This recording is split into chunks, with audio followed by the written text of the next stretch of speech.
എന്നത് എല്ലാവർക്കും എന്നെങ്കിലും ഒരിക്കൽ അവസാനിപ്പിക്കേണ്ട ഒന്നാണ്.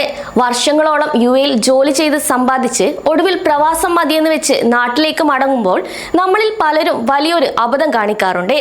പാക്കിങ്ങിനും യാത്രയ്ക്കും കൊടുക്കുന്ന തിരക്കിനിടയിൽ ഇവിടെ ചെയ്തു തീർക്കേണ്ട നിയമപരമായ പല കാര്യങ്ങളും നമ്മൾ മറന്നുപോകും. ഒരു സിം കാർഡ് ക്ലോസ് ചെയ്യാത്തതോ ബാങ്കിലെ ചെറിയൊരു കുടിശ്ശികയോ മതി 10 വർഷം കഴിഞ്ഞ് നിങ്ങളിനി യുഎയിൽ വിസിറ്റ് വിസയിൽ വന്നാൽ പോലും എയർപോർട്ടിൽ വെച്ച് പിടിവീഴാൻ. അതുകൊണ്ട് യുഎയിൽ നിന്നും നാട്ടിലേക്ക് മടങ്ങുന്നതിന് മുൻപ് നിങ്ങൾ നിർബന്ധമായും ചില കാര്യങ്ങൾ ചെയ്തിരിക്കണം. ഏറ്റവും പ്രധാനപ്പെട്ട കാര്യം എന്നത് ബാങ്ക് ഇടപാടുകളാണ്.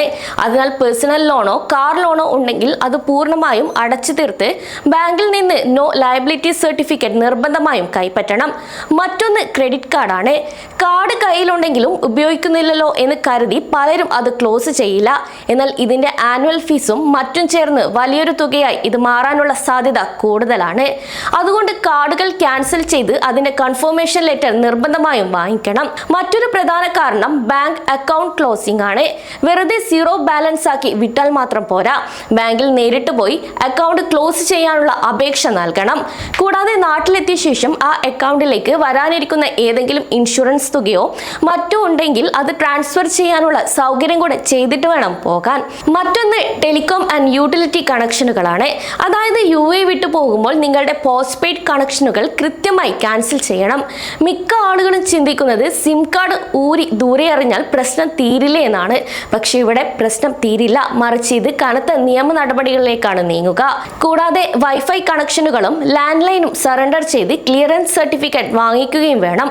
ഒപ്പം താമസം ഒഴിയുന്നതിന് മുന്നേ വെള്ളം, വൈദ്യുതി കണക്ഷനുകൾ എന്നിവ വിച്ഛേദിക്കാൻ അപേക്ഷ നൽകുകയും വേണം. കൂടാതെ നിങ്ങളുടെ സെക്യൂരിറ്റി ഡെപ്പോസിറ്റ് തിരികെ വാങ്ങാനും ഇത് അത്യാവശ്യമാണ്. അതുപോലെ തർഹീൽ ക്യാൻസലേഷനും മറക്കരുത്. അതേസമയം നിങ്ങളുടെ തൊഴിൽ കരാർ അവസാനിക്കുമ്പോൾ കമ്പനിയിൽ നിന്ന് ലഭിക്കാനുള്ള ആനുകൂല്യങ്ങളെക്കുറിച്ച് വ്യക്തമായ ഒരു ധാരണയുണ്ടായിരിക്കണം. ഇത് യുഎ ലേബർ നിയമപ്രകാരം നിങ്ങൾക്ക് ലഭിക്കേണ്ട സർവീസ് ആനുകൂല്യങ്ങൾ കൃത്യമായി കണക്കാക്കി വാങ്ങാൻ ഇത് ഉറപ്പുവരുത്തണം. കൂടാതെ ശമ്പള കുടിശ്ശികയോ മറ്റ് ആനുകൂല്യങ്ങളോ ഉണ്ടെങ്കിൽ വിസ ക്യാൻസൽ ചെയ്യുന്നതിന് മുൻപ് തന്നെ ഇത് ചോദിച്ചു വാങ്ങേണ്ടതുണ്ട്. ഇനി വിസ ക്യാൻസലേഷൻ പേപ്പറിൽ ഒപ്പിടുമ്പോൾ എല്ലാ തുകയും കൈപ്പറ്റി എന്ന് എഴുതിയിട്ടുണ്ടാകും. അതിനാൽ യാതൊരു കാരണവശാലും പണം തിരികെ കിട്ടാതെ ഇതിൽ ഒപ്പിടാൻ നിൽക്കരുത്. ഇനി എന്തെങ്കിലും തർക്കമുണ്ടെങ്കിൽ ഉടൻ തന്നെ മന്ത്രാലയത്തിൽ പരാതിപ്പെടാനും നിങ്ങൾക്ക് അവകാശമുണ്ട്. ഇനി നിങ്ങളുടെ പേരിൽ വണ്ടി ഉണ്ടെങ്കിൽ അത് വിൽക്കുകയോ അല്ലെങ്കിൽ മറ്റൊരാളുടെ പേരിലേക്കോ മാറ്റുകയോ ചെയ്യണം. ഇനി വണ്ടി വിൽക്കുകയാണെങ്കിൽ തന്നെ ട്രാഫിക് ഫൈനുകൾ ഉണ്ടെങ്കിൽ അത് നിർബന്ധമായും അടച്ചു തീർക്കണം. ഇതിനായി നിങ്ങളുടെ എമിറേറ്റ് ഐഡിയിൽ ട്രാഫിക് പിഴകൾ നിലവിലുണ്ടോ എന്ന് ദുബായ് പോലീസ് അല്ലെങ്കിൽ താം ആപ്പ് വഴി പരിശോധിക്കാം. കൂടാതെ നാട്ടിലേക്ക് പോകുന്നതിന് മുൻപ് ഈ പിഴകൾ അടച്ചു തീർക്കുന്നത് എയർപോർട്ടിലെ ബുദ്ധിമുട്ടുകൾ ഒഴിവാക്കാൻ ഒരുപാട് സഹായിക്കുകയും ചെയ്യും. കൂടാതെ ഇക്കാര്യങ്ങൾ നിർബന്ധമായും ശ്രദ്ധിക്കണം.